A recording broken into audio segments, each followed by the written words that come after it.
Vultures को दुनिया के सबसे अद्भुत शिकारियों में से एक का दर्जा दिया जाता है।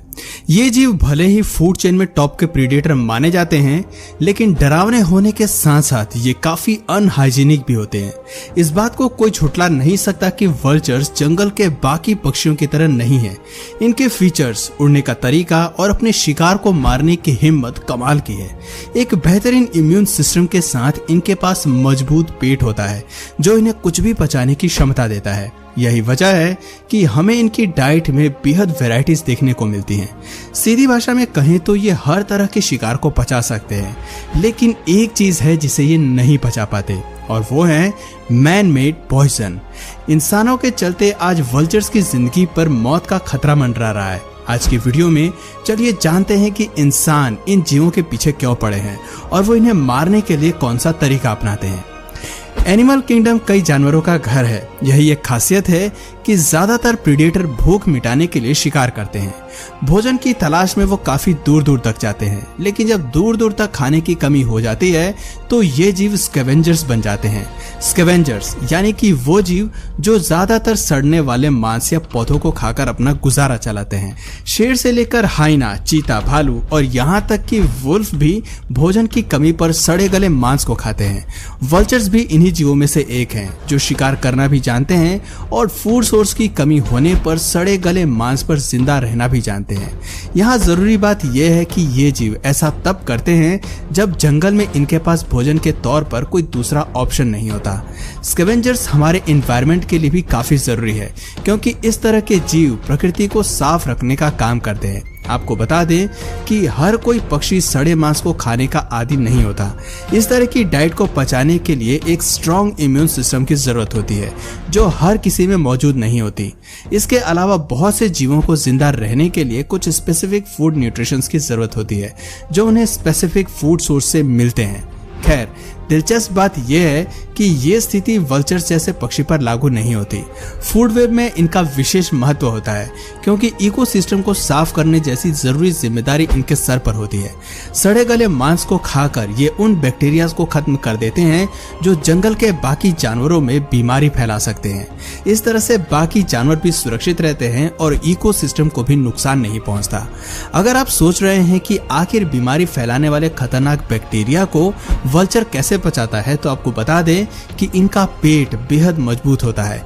इनके पेट में कुछ ऐसे एसिड्स होते हैं जो एंथ्रेक्स और बोटुलिज्म जैसे घातक बैक्टीरिया को मारने की शक्ति रखते हैं। आप ये कह सकते हैं कि वल्चर्स हमारी प्रकृति के लिए वो तोहफा है जो उसे बचाने में एक भारी योगदान देते हैं। ये अपने उड़ने की कमाल की क्षमता का इस्तेमाल करके बेहद दूरी से ही मरे हुए जानवरों को स्पॉट कर लेते हैं और उन्हें खाने के लिए काफी लंबी दूरी भी तय कर लेते हैं। ये कहना गलत होगा कि वल्चर्स हमारे इकोसिस्टम के सबसे डोमिनेंट स्कैवेंजर्स हैं। यहाँ तक कि अफ्रीका में लगभग 70% सड़े गले मांस को यही जीव साफ कर जाते हैं। लेकिन दुख की बात है कि प्रकृति को इतनी बेहतरीन सेवा देने के बाद भी वक्त के साथ साथ इनकी संख्या में भारी गिरावट देखी गई है। आंकड़े बताते हैं कि पूरी दुनिया में इस जीव की 23 प्रजातियां हैं और 23 में से 9 प्रजातियां विलुप्ति के खतरे से जूझ रही हैं, जबकि 3 की संख्या में पहले से ज्यादा गिरावट आई है। सवाल आता है कि आखिर ऐसा क्यों? जाहिर सी बात है कि इनके अस्तित्व के खात्मे का काम जानवर तो नहीं कर सकते। इसका मतलब है कि इंसान ही इनके जान के दुश्मन बने हुए हैं। लेकिन भला आसमान के इस शिकारी से इंसान को क्या दिक्कत हो सकती है? दोस्तों, बात करें वल्चर स्पीशीज की तो कैलिफोर्निया कॉन्डोर मुख्य रूप से नॉर्थ अमेरिका में पाई जाती है और वल्चर्स की ज्यादा से ज्यादा स्पीशीज अफ्रीका और यूरेशिया में पाई जाती है। यहाँ पर दिलचस्प बात यह है कि कैलिफोर्निया कॉन्डोर के मुकाबले अफ्रीका में पाए जाने वाले पक्षी ज्यादा तेजी से विलुप्त हो रहे हैं। लेकिन आखिर ऐसा क्यों? दरअसल इसके पीछे है उन्हें जहर देना। जी हाँ, आंकड़े बताते हैं कि 1990 के दशक में साउथ एशिया के 90% वल्चर्स की संख्या में गिरावट आई थी और इसके लिए डाइक्लोफेनेक नाम की मेडिकेशन जिम्मेदार थी। दरअसल ये जीव जिन मरे हुए मवेशियों को खा रहे थे उन्हें मारने के लिए इसी जहर का इस्तेमाल किया जाता था। ऐसे में ये जहर वल्चर्स के शरीर में पहुंचकर उन्हें भी मौत के घाट उतार रहा था। खैर, ये तो रहा साउथ एशिया में वल्चर्स के मरने का कारण, लेकिन साउथ अफ्रीका में भी वल्चर्स इसी तेजी से मर रहे थे। अफ्रीका के पूर्व और दक्षिण में इनकी संख्या सबसे ज्यादा तेजी से गिर रही थी। आंकड़े बताते हैं कि यहाँ भी वल्चर्स के मरने की वजह जहर ही थी। दरअसल अफ्रीका में 1960 के बाद लगभग 1600 वल्चर्स जहर के चलते मारे गए। इन्हें बचाने के लिए कुछ नहीं किया गया, बिना किसी गलती के भी इन्हें दम तोड़ना पड़ा। एक्सपर्ट्स बताते हैं कि कभी कभी ये गलती से हो जाता है, जैसे कि इस एनेडियन कॉन्डर को ही ले लीजिए। इसकी जान खतरे में है क्योंकि इसने ऐसे कैटल को अपना भोजन बनाया है जिसे जहर देकर मारा गया था। ऐसे कई मामले हमें देखने को मिलते हैं जहां वल्चर्स जहर खाकर मरे हुए जानवर को भोजन बना लेते हैं। ऐसी स्थिति में हमेशा इनकी जान चली जाती है और अगर कोई और जानवर इस कैटल पर फीड करता है तो उसकी स्थिति भी खराब हो जाती है। अगर आप सोच रहे हैं कि भला इन कैटल्स को जहर देकर क्यों मारा जाता है, तो आपको बता दें कि ये तरीका कई किसान चुनते हैं। कई बार किसान मरे हुए जानवर के ऊपर भी जहर डाल देते हैं ताकि शेर और चीता जैसे खौफनाक जीव इनके इलाके से दूर रहें।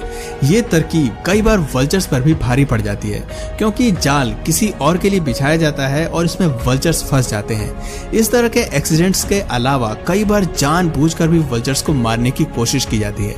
दरअसल इंसान अपने फायदे की आड़ में इतना नीचे गिर जाता है कि जंगल में अपने शिकार को मारने के लिए जहर का इस्तेमाल करता है। शिकार के शरीर से अंदरूनी दांत और खाल निकालने के बाद वो शरीर को वहीं छोड़ जाता है। जैसे ही ये शरीर वल्चर्स के हाथ लगता है, ये जीव उसे खाने में व्यस्त हो जाते हैं और फिर उन्हें अपनी इसी खूबी की वजह से जिंदगी और मौत से जूझना पड़ता है। आंकड़े बताते हैं कि 2013 में नामीबिया के जंगलों में 500 वल्चर्स ने अपनी जान गंवाई और इसकी वजह वो शिकारी थे जिन्होंने जानवरों को मारने के लिए जहर का इस्तेमाल किया था।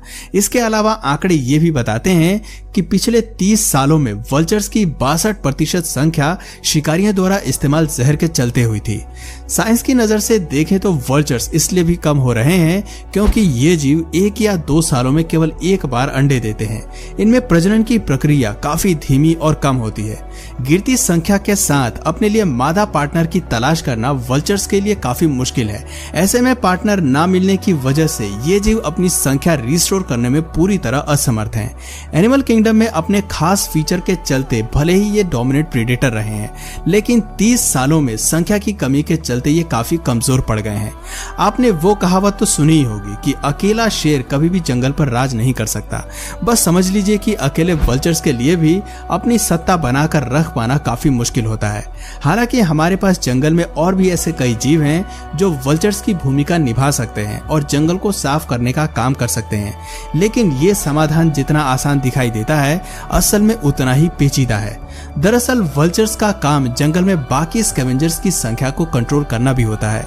ये तो हम सब जानते हैं कि शेर और हाइना जैसे शिकारी भले ही स्कैवेंजर्स होते हैं, लेकिन ये जीव इतने घातक होते हैं कि वक्त आने पर इंसान पर भी हमला कर सकते हैं। ऐसे में इनकी संख्या में बढ़ोतरी हमेशा से इंसानों के लिए खतरा ही रही है। इसके अलावा हाइना और शेर जैसे जानवरों में आसानी से बीमारी फैल जाती है। कई मामलों में ये जीव बीमारी फैलाने के लिए भी जिम्मेदार माने जाते हैं। इसकी वजह है कि हर किसी में वो टॉक्सिन नहीं मिलते जो सड़े मांस में मौजूद बैक्टीरिया को पचा सके। यही वजह है कि बाकी जानवर बीमारियों का शिकार हो जाते हैं और जाने अनजाने में ये बीमारियां दूसरे जीवों में भी फैल जाती है। कई बार ट्रांसमिशन के चलते ये बीमारियां इंसानों तक भी पहुंच जाती हैं। आप शायद नहीं जानते हैं, लेकिन जब वल्चर्स की संख्या में गिरावट आने लगी तो भारत में रेबीज के केसेस भारी मात्रा में बढ़े थे। इस बीमारी को फैलाने का काम किसी और ने नहीं बल्कि जंगली कुत्तों ने किया था। इससे हमें ये पता चलता है कि वल्चर्स हमारे एनवायरनमेंट के लिए कितने ज्यादा जरूरी हैं। ये जीव केवल वातावरण को ही साफ नहीं करते बल्कि वातावरण के साथ साथ अपने आप को भी साफ रखते हैं। यही वजह है कि मरे हुए जानवर को खाने के बाद भी उनमें वायरस या दूसरी बीमारी फैलने का डर बेहद कम हो जाता है। नेचर की नजर से देखें तो ये जीव हमारे लिए एक तोहफा है, लेकिन इंसानों की हरकत के चलते हम एक जिम्मेदार प्रजाति को खोते जा रहे हैं। भविष्य में अगर कभी ये प्रजाति गायब हुई तो हमारे लिए एक बड़ी मुश्किल जरूर हो सकती है और जानवरों के खुले में सड़ने से कई बीमारियां फैल सकती हैं। इस जीव की जरूरत केवल एनिमल किंगडम को ही नहीं है बल्कि इंसानों को भी बहुत ज्यादा है। तो दोस्तों, इन जीवों को बचाने के लिए सरकार को क्या कदम उठाने चाहिए, अपनी राय कमेंट करके जरूर बताइए। और अगर इस वीडियो से आपको कुछ नया जानने या सीखने को मिला या फिर इंटरेस्टिंग लगा तो प्लीज इस वीडियो को एक लाइक करके अपने फ्रेंड्स और फैमिली में से जरूर शेयर करें। और यदि आप इस चैनल पर नए हैं तो प्लीज इस चैनल को सब्सक्राइब करके बेल नोटिफिकेशन आइकन को ऑन कर लीजिए ताकि हमारे आने वाले वीडियोस आप मिस ना करें। मिलते हैं फिर किसी वीडियो में नए टॉपिक के साथ, तब तक के लिए नमस्कार।